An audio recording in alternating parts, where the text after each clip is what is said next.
Yo, what is going on, everyone? My name is Nick, or the Notorious Fantasy, and today's video is Fantasy Day Traders episode number 1. We are going to have this once every single week of the season, all the way until week 17, potentially. Actually, just kidding, because you can't even trade that far in most leagues, but maybe we'll just turn this into something different. In this video, me and Tyler are going to be talking about guys you want to trade for, as well as guys that may be on your team. And, we're not looking too hot for these guys. We want you guys to trade them away before it is too late. So like I said, I'm joined with my buddy, my compadre, Tyler. So Tyler, you can give a quick intro to yourself before we get into the players. God, I feel like I'm on Hollywood right now. Look at this. I got the shades going. We got a sick brewery hat. Am I 21? No, don't ask questions. I'm not even wearing a shirt. Fucking wearing the Hawaiian. I mean, I feel like I'm something else today. Check out my website. It means a lot to me. We got about 30 plus writers over there. They're great guys. They're writing a lot of content. The Sporter.site. If you want to be on that site, you just send me a DM. Tyler Moss NFL is where you find me. It's been great. I'm happy to be on here. I'm happy to talk about guys who probably won't do great, but I'm going to hope they do because they're my trade targets. We'll start there, right? Exactly. We are starting with the guys we are trying to acquire before it is a little bit too late, before maybe they blow up, they play amazing, and then you're screwed. Now you're going to have to be paying a premium price for him. So right now, my trade for guy is DJ Chark. Now, the Jaguars legitimately have no one on the team besides DJ Chark and Gardner Minshew. The defense also no longer there, which is one of the reasons why I like this player. When you don't have a good defense, you are going to have to throw the ball. And you want to know who catches the ball on Jacksonville? D.D. Westbrook. Just kidding. It is DJ Chark of the Jacksonville Jaguars. Now, this situation is fuego for him. Like I said, he's the alpha wide receiver on the Jacksonville Jaguars team with very little competition. Now, Laviska Shenault could be great speaking 2 years down the line or a year down the line. But for this season, I think DJ Chark is clearly the alpha on this team. And he showed off last year that he can be that wide receiver 1 and that he can do that potentially in fantasy football. Last season, he had 4 of his 16 games, finishing inside of the top 12. Now, obviously, that doesn't sound beautiful. That doesn't sound like a guy that you want on your team. But you have to understand that during that time, it was Nick Foles. It was Gardner Minshew. And once Gardner Minshew got benched for Nick Foles, and then Nick Foles stopped playing, and then Gardner Minshew came back into the games, Gardner Minshew wasn't playing as well for those 2 games. So now what you have to understand is that he is in the best scenario right now. He averaged 14.9 PPR points per game, ranking 19th at wide receiver last season. Fournette is gone. His ass got shipped to Tampa Bay to be with Tom Brady to engage in some kissing contests. Leonard Fournette last season had over 100 targets. I believe he actually had just 100 targets right there. Now they're going to have to force feed the ball to DJ Chark in this game, and I just think that the Jaguars defense being as useful as a condom that has been tampered with like a football in New England, you are going to want to go ahead and get DJ Chark here. I think he is going to be very good this season. I was very high on him in draft season. And if you don't got him now, right now is the prime time to get him before he probably has an amazing game against Indianapolis, because they're probably going to be down late in the game throwing the ball, which is positive game script for the wide receiver of the team. So real quick, Tyler, what do you think about DJ Chark? Yeah, so the only other guy that's like even a slight fear for production being taken away from him is Shenault. I think he's their number 2. Just signed via the draft from the University of Colorado. But the thing is with Laviska Shenault, while I loved him coming out of college, he's fantastic when he's on the field. He kind of struggles being on the field. So you're going to get a Chark kind of value with not very much competition around him, and then sometimes no competition around him. And Nick's drinking from the red Solo cup. He's getting hammered because he's already full sent Chark in all of his leagues. And I'm going to try and start doing the same. I got to start trading for him because Nick's bringing valuable points to the table. And if you think he's bringing valuable points, hit the like button. Anyways, well, way to go. Have to plug the channel. We're going to jump to my guy. But DJ Chark, fantastic. We full send DJ Chark. And I'm going to hit you with another wide receiver from an offense that's sort of good and has a horrible defense. And it's the Detroit Lions, and it's your boy Marvin Jones. So here's the thing with Marvin Jones. Apparently people just hate taking him all the time. Apparently just like horrible or something. I don't know. I haven't pieced it together. But it's like every single year he's like deep into the wide receiver 30s, and he really just doesn't finish there when he completes a full season. And yet he gets hurt a good bit. But last year, 13 games, he was the wide receiver 27. That's in an offense that, again, at the end of the year kind of fell apart. And Kenny G was really the only guy that was getting passes from fuck knows who as the Detroit Lions quarterback. David Blau. Yeah, there you go. Sure. But yeah, 13 games last year. When he plays a full 16, he's going to be a wide receiver too. Like, it's not even a question at this point. Like, he has done it every single time he's played over 15 games. He's finished as a wide receiver too. Guy's fantastic. He's number 36 off the board right now, the 87th pick.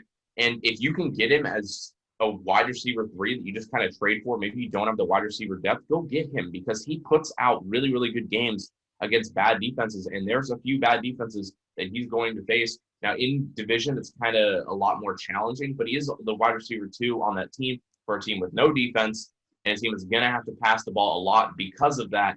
I mean, Marvin Jones is just way better than his ADP right now, and he's way better than what people kind of value him as. And it always changes every single year because he's going to have a game where he puts up 20-plus points, and people are going to be like, oh, he's actually good. Yeah, he's good. He's good every single year. I don't know why we just tanked Marvin Jones. I get the injury factor, but if he's not a dependent on wide receiver for your team, you should be all right, because he's still going to play over 12 games, and he's going to put up good numbers when he is on the field. So go get Marvin Jones. Quit yanking my wiener around. Go fucking take Marvin Jones. The guy's fucking good, period. Yeah, I completely agree. I mean, you brought up how he's the 2 on the team, and Stafford doesn't care if you're the 1, the 2, the 3, the 4, the 5, the 6, the 7, or the 8, because he throws the ball to everyone. And when Marvin Jones is on the field, he is one of Stafford's favorite targets. I love Marvin Jones.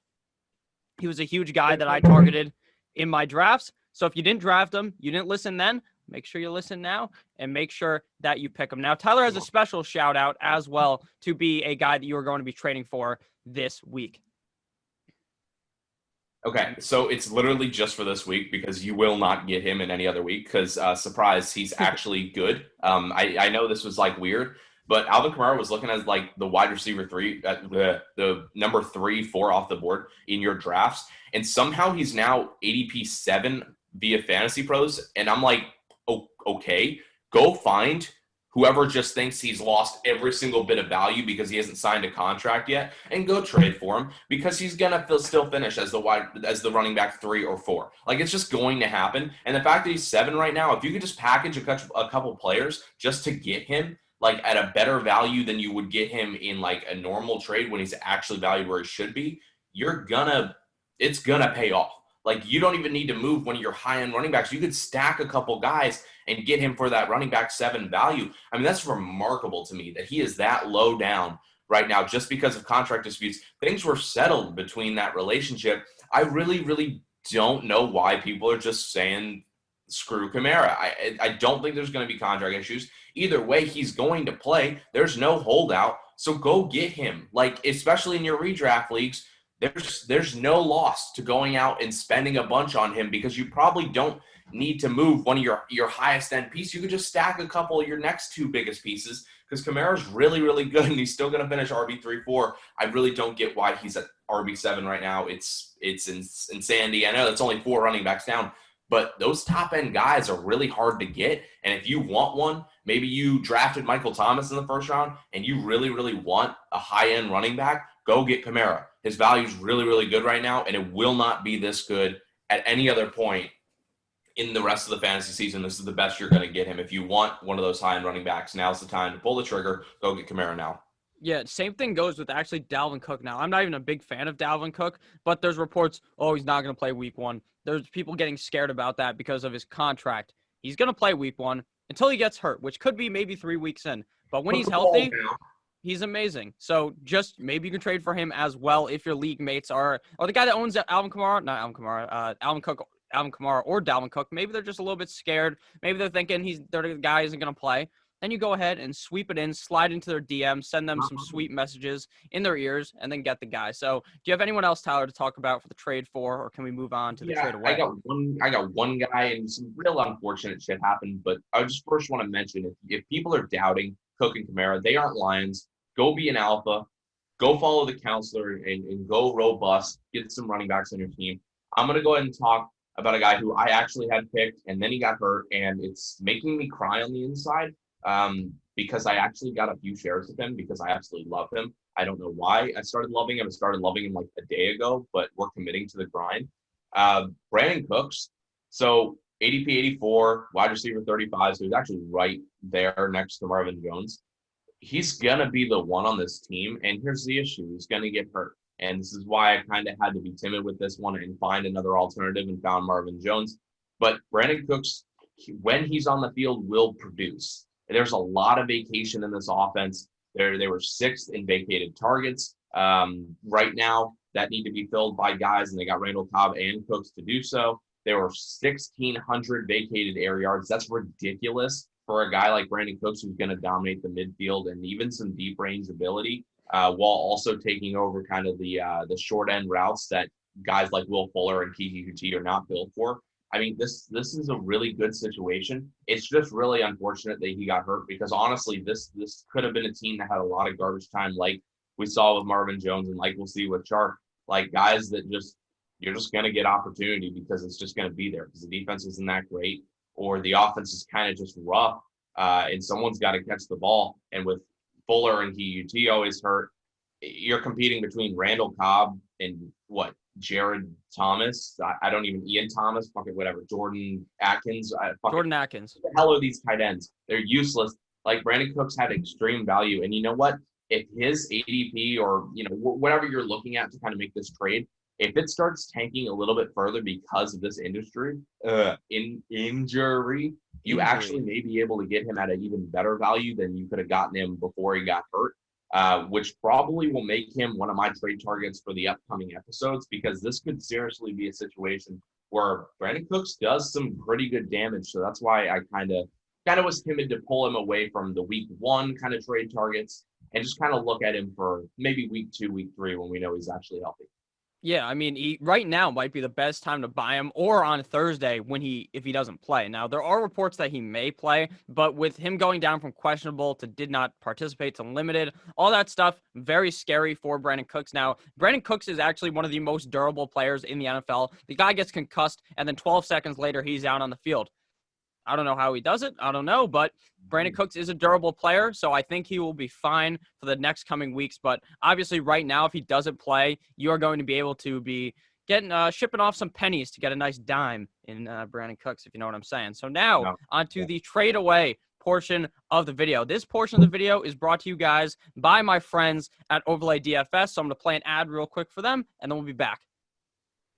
And we are back. Trade away targets. We are first going to start with me. Hopefully you guys check out Overlay DFS. It is quite the fun time on there. So my trade away player. Now this might be kind of a hot take because so many people might have this guy on their trade for, and that's Antonio Gibson. I don't get it at all. Everyone is on their knees like Monica Lewinsky underneath Bill Clinton's Oval Office chair. That's what they're doing right now. It makes no fucking sense. Antonio Gibson, great player, right? You drafted him in the 9th round. You're happy about it. You picked him up on the waiver wire. You're happy for it. Now he's going in like the 5th round if you're still drafting.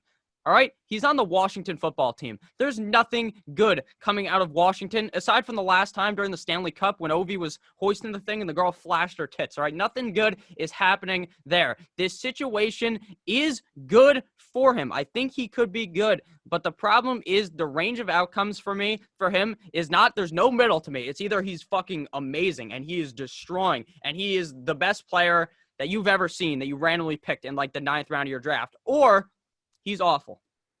There's 2 ranges of outcomes there. Right now, J.D. McKissick is listed as the starting running back for the team. J.D. McKissick, the guy who was on, I don't even know, I think he was on the Lions last year or Seattle. He's a nobody. He is a stooge, and he is a fraud. So I don't think that he is necessarily going to be bad, but I think right now is the best price you will ever get for Antonio Gibson, because you're drafting him at 5 based upon, in my opinion, in the 5th round was based upon his ceiling to be like a top 20 running back, to maybe be a top 15 running back. I just don't see that in the books for Antonio Gibson. Actually, I do, but I could also see him completely falling out. So I'd rather take this guy, throw the risk out the window, package him with someone else, and get someone much better, because there's going to be someone in your league who is Antonio Gibson's biggest fanboy. They've listened to stuff on ESPN, NFL, wherever you listen to stuff, and they talk this guy up a lot. So I'm going to go ahead and buy it on the side of caution here. Take the guy, try and trade him for someone who maybe didn't get just 30 touches in college, Maybe go for someone else. Even though I think Gibson could be good, I'm definitely going to hit him with the Michael Jordan fadeaway and trade his ass. Well, there you go. Yeah, it's just a situation where I'm good. I really do not like bad teams and running backs. When they're together, it's not fun. bad teams and wide receivers, okay, yeah, I could mess with that, but I do not like messing with bad teams and running backs. It's just not a good combination. It just makes you feel icky all the time because they'll just start getting blown out and you just won't even see them for the rest of the game. It's just unfortunate. So not a situation I like to mess with. As far as my players, yes, I say players because there's 3 of them and they're all disgusting and I want none of them.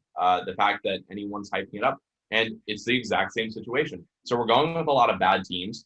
Surprisingly, for the bad teams, we want to buy the wide receivers and we don't want to buy the running backs. A crazy concept here because for my guys, I have to go with Jacksonville's backfield. It's disgusting. There's 3 guys, apparently. Now there's 3. There used to be 1. There used to be 2. Then there was 3. And then there was 4. And then Fournette was shipped. And now it's 3. And then Gardner Minshew is becoming a running back. And I'm just kind of lost because it's Robinson, the Ziegbo. Yeah, great job. We're cultured over here. And Armstead.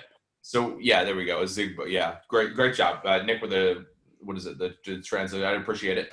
So yeah, all 3 of those guys, no thanks. Hard pass. The team is not good. So we've already talked about it with Chark. They're going to be passing all the damn time. The defense is miserable. They're not. I don't even want to guess who's the receiving back. Is it Chris Thompson? Yeah, there you go. Throw it in. So, yeah. So now we got 4 guys competing for what most backfields have 3 kind of core positions. Your third down back, your heavy kind of back, and then your kind of first, second down kind of style guy.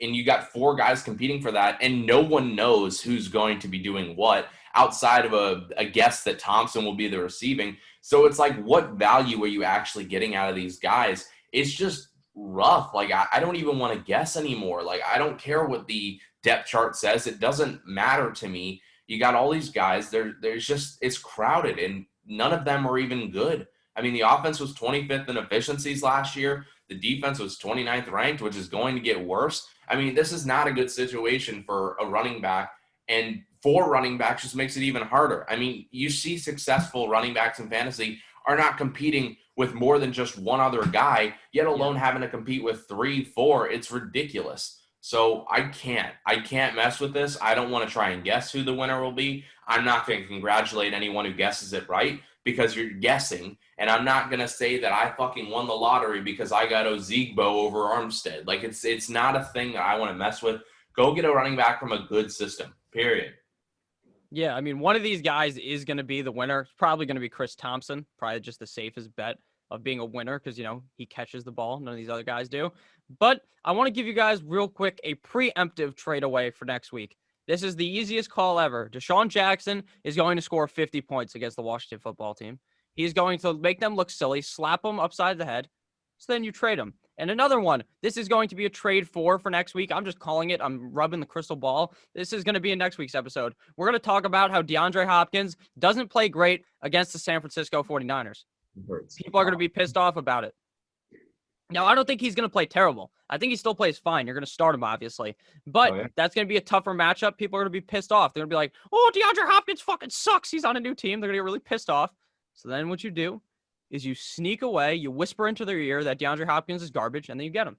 Pretty simple. You hit him with the shocker. You know, you're just like, hey, how you doing? I'm just kidding. Hey, how you doing, sir? Cut that one out.